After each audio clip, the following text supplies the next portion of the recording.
Fabiano here from Radio C. We're having a quick look at how to solder up your Naze board. So the first thing is to make sure you've got a half decent soldering iron. If you did buy a cheap soldering iron, they're often workable, but let them warm up for a while before you start. We're using right angle pins here. You see we've just slotted them in. Make sure the actual angled part is the bit that's attached to the board, so the straight pins are sticking out. It's a really common rookie mistake to do it the wrong way around. We're using 0.7mm solder with flux mushed into it. Using thin solder is really helpful here. If you try and do it with thick solder, it makes it really hard. We have our soldering iron set to 450 degrees centigrade. If your soldering iron does have a temperature setting, anything over about 400 works. If you don't have a temperature setting, then just make sure you let it warm up for a while. Now, a really common mistake is to try and push the solder onto the tip of the iron and let gravity pull it down onto the pins. This doesn't really work very well. What you actually need to do is use your soldering iron to heat up the pin and then push the solder onto the actual pin itself. Don't try and push it onto the iron. So heat the pin, push the solder onto the pin, and let gravity do the work. And that's how you end up with these nice little sort of mountain-shaped bits of solder on each one. You can see here I put a little bit too much solder on that one. We'll come back and clean that up in a minute. It wouldn't actually matter, but for the sake of a pretty video, we'll come back to it. Also notice that I'm holding the soldering iron pretty straight, like perpendicular to the board. A lot of people hold their angle really sideways, like flat against the board. That leads to too much heat getting transferred into the board, but also it makes it tougher for gravity to kind of do half the work for you. So that's the first row. This is a solder sucker. You can pick these up nice and cheap. They're a great tool if you do a lot of soldering. And you just use it by heating up the bit of solder that you want to get rid of and press the button with the solder sucker nib down to it, and it will just literally suck off the excess solder, and you end up with a nice clean sold. So that's how you solve the problem if you mess it up. I highly recommend picking up a solder sucker if you do a lot of soldering. So then it's just rinse and repeat for the rest of this piece. We will just solder up the rest of these pins nice and easy. Again, notice that I'm pushing solder onto the pins, not onto the iron. The iron heats up the pin and the solder goes onto the pin. And keep in mind I'm really well practiced at this. We do a lot of soldering. It doesn't matter if you're not as neat as this, as long as your connections are good. But just take your time. Make sure the iron's nice and hot.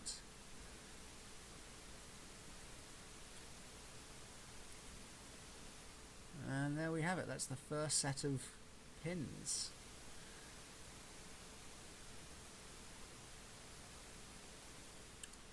So next we will move on to doing these the side pins. Oh no, hang on. We're going to have a nice little close-up shot here so you can see my handiwork. You see, that's what you're going for, these nice clean little mountain-shaped triangles of solder, not big balls or anything like that. If you're getting balls, then you're using way too much solder. Okay, so these are the next set of pins that we're going to use. These are the right angle 2 wide pins.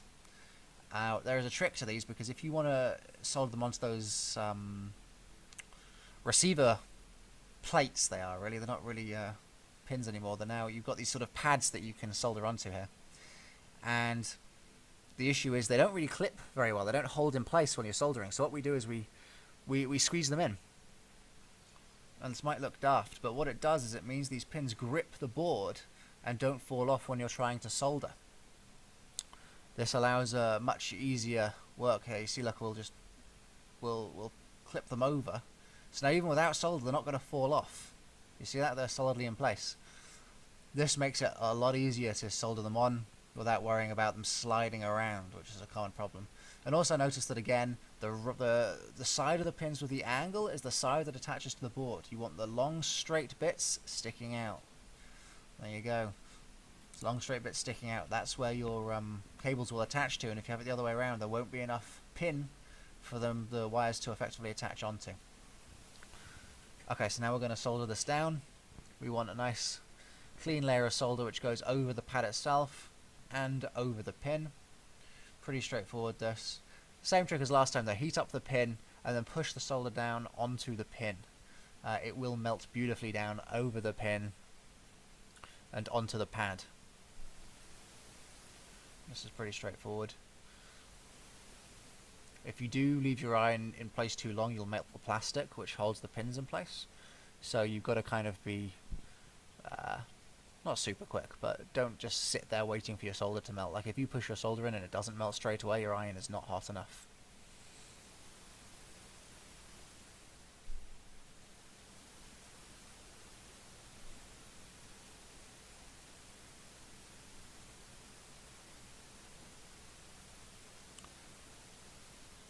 Okay, here we go. That's the first side complete, so we'll flip the board over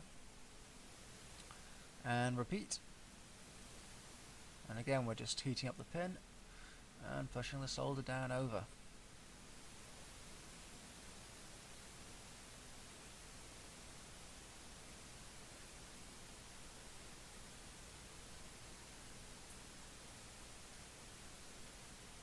Okay, done. Here you go, you can see the handiwork.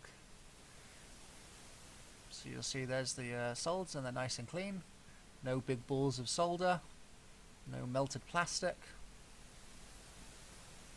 And a lot of this is down to practice, but also having the right tools for the job. You know, the right solder is really important. Thick solder makes this really awkward. Rubbish soldering irons can do the job, but just, you know, make sure you give them time to heat up. You know, the cheap £5 soldering irons from eBay sometimes take a very long time to heat up. We're talking like 5+ minutes. Okay, so then we're doing the 3 pins. We use straight pins for this part. These are the pins that go to the VBAT, buzz, and telemetry connector. And it's really the same job as on the first set of pins, where it's just heating up the pin, push the solder down, and let it fall nicely into place into those nice little triangular mountain type shapes. Once you've done that, we'll solder on another double pin into that midsection.